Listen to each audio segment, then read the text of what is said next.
बिस्मिल्लाहिर्रहमानिर्रहीम। अस्सलाम वालेकुम या अली मदद। तमाम मोमिनीन उम्मीद है खैर खैरियत से होंगे। नाज़रीन, आज की जो वीडियो है, अगर आपके पास वक्त कम है तो प्लीज़ इसको ना देखिए, क्योंकि अगर आप इस वीडियो को पूरा नहीं देखेंगे तो इसके साथ इंसाफ नहीं होगा। आज जाफर जतोई साहब का ऑपरेशन हो रहा है जनाब, और मैंने सोचा मैंने बहुत बोल लिया, अब मैं नहीं बोलूँगा, क्योंकि मैं बोलूँ तो कभी कोई मुझे कहता है कि आप सैयद हो के तनकीद करते हैं, मैं बोलूँ तो कोई कहता है आप शायद शिया ही नहीं है, आप पता नहीं किसी के एजेंट हैं, पता नहीं क्या क्या मसाइल। तो आज जो वीडियो मैं लेके आया हूँ आपके सामने, उसमें नहजुल बलागा से खुतबा नंबर 17 की तर्जमा और जाफर जतोई साहब की तकारीर का एक तकाबल मैंने आपके सामने पेश करना है, और उम्मीद है कि इससे बात मजीद वाज़ेह और क्लियर हो जाएगी। तो आपका ज्यादा वक्त नहीं लूंगा, सीधा पॉइंट के ऊपर आते हैं। ठीक है। तस्बीह रसूल इमामा बांध रहे हैं, फौरन जिब्रील नाजिल हुआ कोई आयत लेकर। रसूल ने चौथा पेज अपने इमामे का बांधा, चौथा, कि जिब्रील जमीन पे आ गया।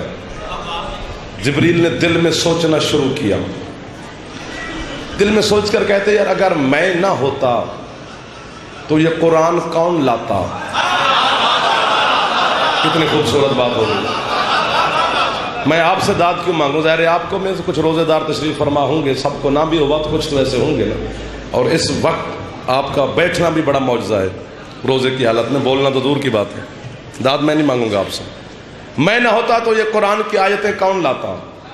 बस उसने दिल में सोचा कि सरकार ने पेच रोका, जो पहुंच गए तुम्हारी क्या बात है। यूं मिला तस्बीह सुनाने के नाना देख कर फरमाते हैं क्या सोच रहा है तू। बदन कांपा फरिश्तों के सुल्तान का,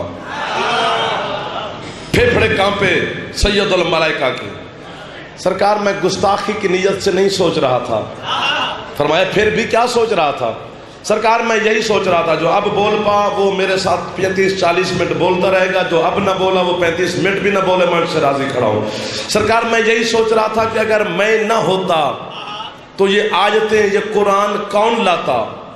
सरकार उसे यूं बिला तशबीह देख कर कहते इतना जो कुरान लाने पे तू घमंड कर रहा है, बता सकता है ये लाता कहां से है। तमाम लोगों में सबसे ज्यादा खुदा के नजदीक मबूस दो शख्स हैं। एक वो जिसे अल्लाह ने उसके नफ्स के हवाले कर दिया हो, यानी उसकी बदआमालियों की वजह से अपनी तौफीक सल्ब कर ली, जिसके बाद वो सीधी राह से हटा हुआ बिदअत की बातों पर फरेफ्ता और गुमराही की तबलीग पर मिटा हुआ है। वो अपने हवा ख्वाहों के लिए फितना और साबिक लोगों की हिदायत से बरगश्ता है। वो तमाम उन लोगों के लिए जो उसकी जिंदगी में या उसकी मौत के बाद उसकी पैरवी करें गुमराह करने वाला है। वो दूसरों के गुनाहों का बोझ उठाए हुए और खुद अपनी खताओं में जकड़ा हुआ है। और दूसरा शख्स वो है जिसने जहालत की बातों को इधर उधर से बटोर लिया है। वो उम्मत के जाहिल अफराद में दौड़ धूप करता है और फितने की तारीकियों में गाफिल व मदहोश पड़ा रहता है और अमन व आश्ती के फायदों से आंख बंद कर लेता है। चंद इंसानी शक्ल सूरत से मिलते जुलते हुए लोगों ने उसे आलिम का लक़ब दे रखा है, हालांकि वो आलिम नहीं, वो ऐसी बेसूर बातों को समेटने के लिए मुंह अंधेरे निकल पड़ता है जिनका ना होना होने से बेहतर है। मौला सिदरा के नीचे एक नूरी कुब्बा है, कुब्बे के आगे नूरी पर्दा है, पर्दे के अंदर से जो आवाज आती है मैं आपकी बारगाह में पहुंचाता हूं।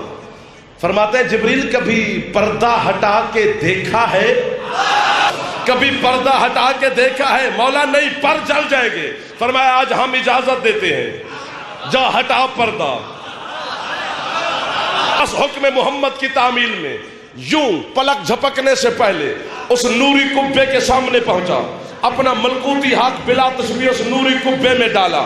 जिब्रील जो पर्दा हटाता आया, हटाता आया, हटाता आया, हटा पर्दा, हक्का पक्का फरिश्तों का सुल्तान क्या देखता है? वहां अली बैठे इमामा, वहां अली बैठे इमामा बांध रहे हैं, फौरन जमीन पे पलटा, मंजर बदला हुआ है। जिसे वहां देखा था वो मेहराब में है। अच्छे लगे आप मुझे। जिसे मेहराब में देखा था वो पर्दे में है। कभी नबी वहां, अली यहां, बोलोगे तो मैं पढ़ूंगा ना। कभी अली वहां, नबी यहां। 6-7 चक्कर काट कर ना जिब्रील मोहम्मद की नालायन पर अपनी मलकूती पेशानी रख के कहते हैं, बतूल के पाक बाबा, हसनैन के पाक नाना, यासीन ताहा मुजम्मिल मुदस्सिर, इश्क़ अव्वल, हुस्न अव्वल, खल्क़ अव्वल, खुल्क़ अव्वल, वल लैल की जुल्फ़ों वाला, वल शम्स के चेहरे वाला, वल कमर की पेशानी वाला, महबूब किबरिया, हसनैन के नाना, मुझे मसले का हल तो बताए। पैगाम देते भी खुद हो, लेते भी खुद हो, मुझे दरमियान में। जिब्रील को पता तो चल गया पैगाम देता कौन है, पैगाम लेता कौन है। फिर भी बदन में कपकपी है, चेहरा हल्दी से ज्यादा पीला है, बाल बिखरे हुए हैं, आंखें उबली हुई है। मोहम्मद वहां बैठ के पूछते हैं, पता तो चल गया है, अब कांपता क्यों है? कहते मौला कांपू ना तो क्या करूं, जब मुझे पता नहीं था कि पर्दे के पीछे कौन है, तो पर्दे के पीछे से आवाज आती थी, जिब्राइल। मैं तो यही कहता था, जी रब्बे जली। यहाँ तक कि जब वो इस गंदे पानी से सैराब हो लेता है और लायानी बातों को जमा कर लेता है तो लोगों में काजी बनकर बैठ जाता है और दूसरों पर मुश्तबा रहने वाले मसाइल के हल करने का जिम्मा ले लेता है। अगर कोई उलझा हुआ मसला उसके सामने पेश होता है तो अपनी राय से उसके लिए भर्ती की फरसूदा दलीलें मुहैया कर लेता है और फिर उस पर यकीन भी कर लेता है। इस तरह वो शुबहात के उलझाव में फंसा हुआ है, जिस तरह लकड़ी खुद अपने ही जाले के अंदर।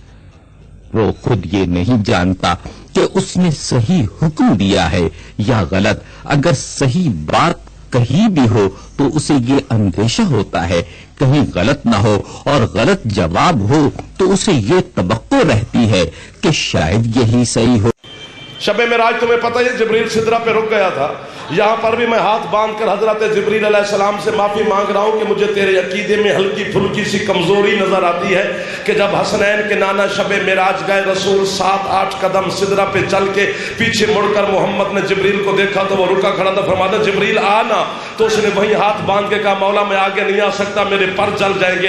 यहाँ मैं हजरत जिब्रील से माफी मांग रहा हूँ कि तेरे अकीदे में कमजोरी है।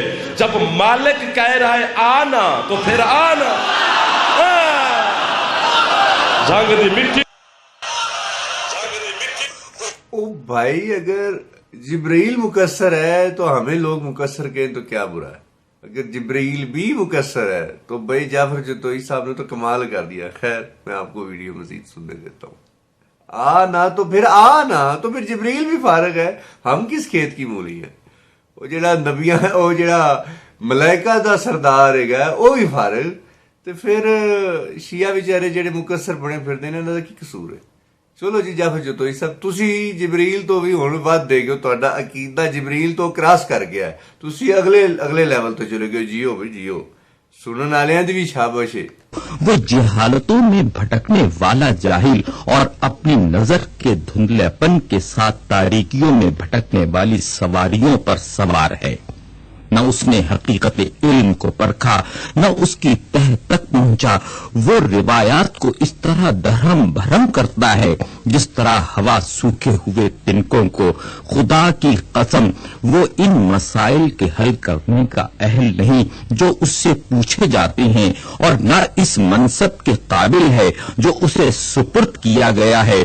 जिस चीज को वो जानता नहीं उस चीज को वो काबिल इतना इल्म ही नहीं करार देता, और जहां तक वो पहुंच सकता है उसके आगे ये समझता ही नहीं कि कोई दूसरा पहुंच सकता है, और जो बात उसकी समझ में नहीं आती उसे पी जाता है क्योंकि वो अपनी जहालत को खुद जानता है।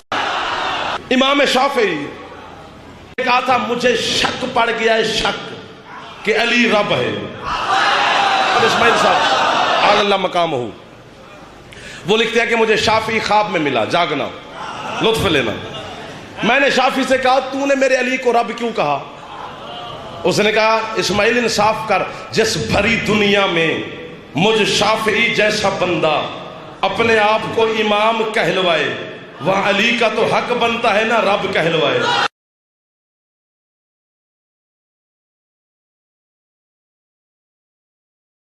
کہ علی ہے رب، کہ علی ہے رب، کہ علی ہے رب۔ کہتے مجھے پڑ گیا شک کہ علی رب ہے۔ اے بازاری چٹائی پر بیٹھ کر نجف کے شاہ کو بھونکنے والے بازاری ماؤں کے بچوں، جس علی کی پستی رب تک جاتی ہے اس کی بلندی کہاں تک؟ ناحق بہائے ہوئے خون اس کے ناروا فیصلوں کی وجہ سے چیخ رہے ہیں اور غیر مستحق افراد کو پہنچی ہوئی میراثیں چلا رہی ہیں۔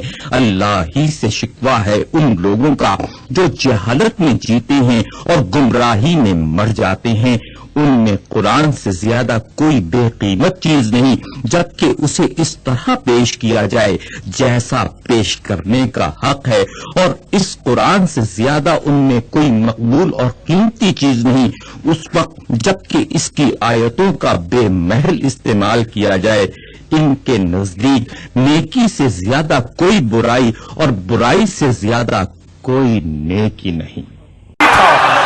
جس کا نام تھا عیسیٰ، شاباش! عیسیٰ کی ماں کا نام تھا مریم۔ عیسیٰ کے باپ کا نام کسی کو آتا ہے؟ نہیں، ہو تو ہے، بغیر باپ کے دنیا میں تشریف لائے تو نطفے سے پاک ہے نا عیسیٰ؟ کل قربان سب کو چلی پر سے کرے یا نہ کرے۔ وہ کہتے اسی طرح حسین کے گھوڑے کا نام ہے مرتجز، ماں کا نام ہے مجلی، جیسے عیسیٰ بغیر باپ کے ہیں۔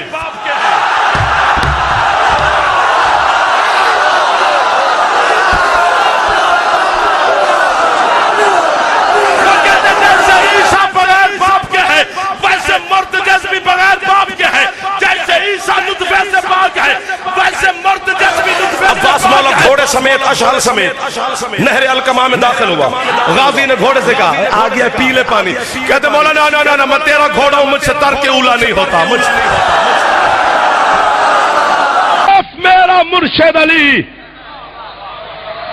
میرا امام، مجھے رزق دینے والا، مجھے بیٹے دینے والا، زندگی دینے والا، سزا دینے والا، نبی بھیجنے والا، کتابیں نازل کرنے والا ہو، آسمان بنانے والا میں علی ہو، زمین بچھانے والا میں علی ہو، چاند بنانے والا میں علی ہو، سزا دینے والا میں علی ہو، سر ہلانے والا زندہ باد ہے، سزا دینے والا میں علی ہو، رزق دینے والا میں علی ہو، نبی بھیجنے والا میں علی ہو، کتابیں نازل کرنے والا میں علی ہو، یوم محشر عدل کی مسند پر میں علی بیٹھ کر تمہارا عدل کروں گا۔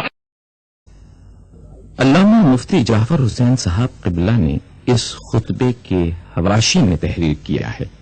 آپ لکھتے ہیں، امیر المومنین علیہ السلام نے دو قسم کے لوگوں کو اللہ کے نزدیک مبغوض اور بدترین خلائق قرار دیا ہے۔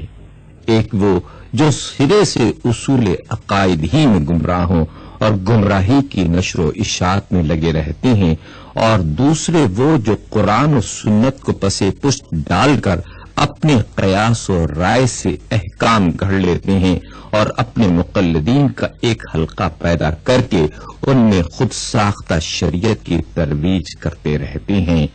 ایسے لوگوں کی گمراہی و کجروی صرف ان کی ذات تک محدود نہیں رہتی، بلکہ ان کی ضلالت کا بویا ہوا بیج برگبار لاتا ہے اور ایک تناور شجر کی صورت اختیار کر کے گمراہوں کو ہمیشہ اپنے سائے میں پناہ دیتا رہتا ہے، اور یہ گمراہی بڑھتی ہی رہتی ہے، اور چونکہ اس گمراہی کے اصل بانی یہی لوگ ہوتے ہیں، اس لیے دوسروں کی گمراہی کا بوجھ بھی انہی کے سر لادا جائے گا۔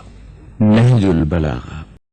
جی تو مومنین، آپ نے آج نہج البلاغہ کی روشنی میں جعفر جتوئی صاحب کو سنا، اور مجھے کچھ نہیں بولنے کی ضرورت۔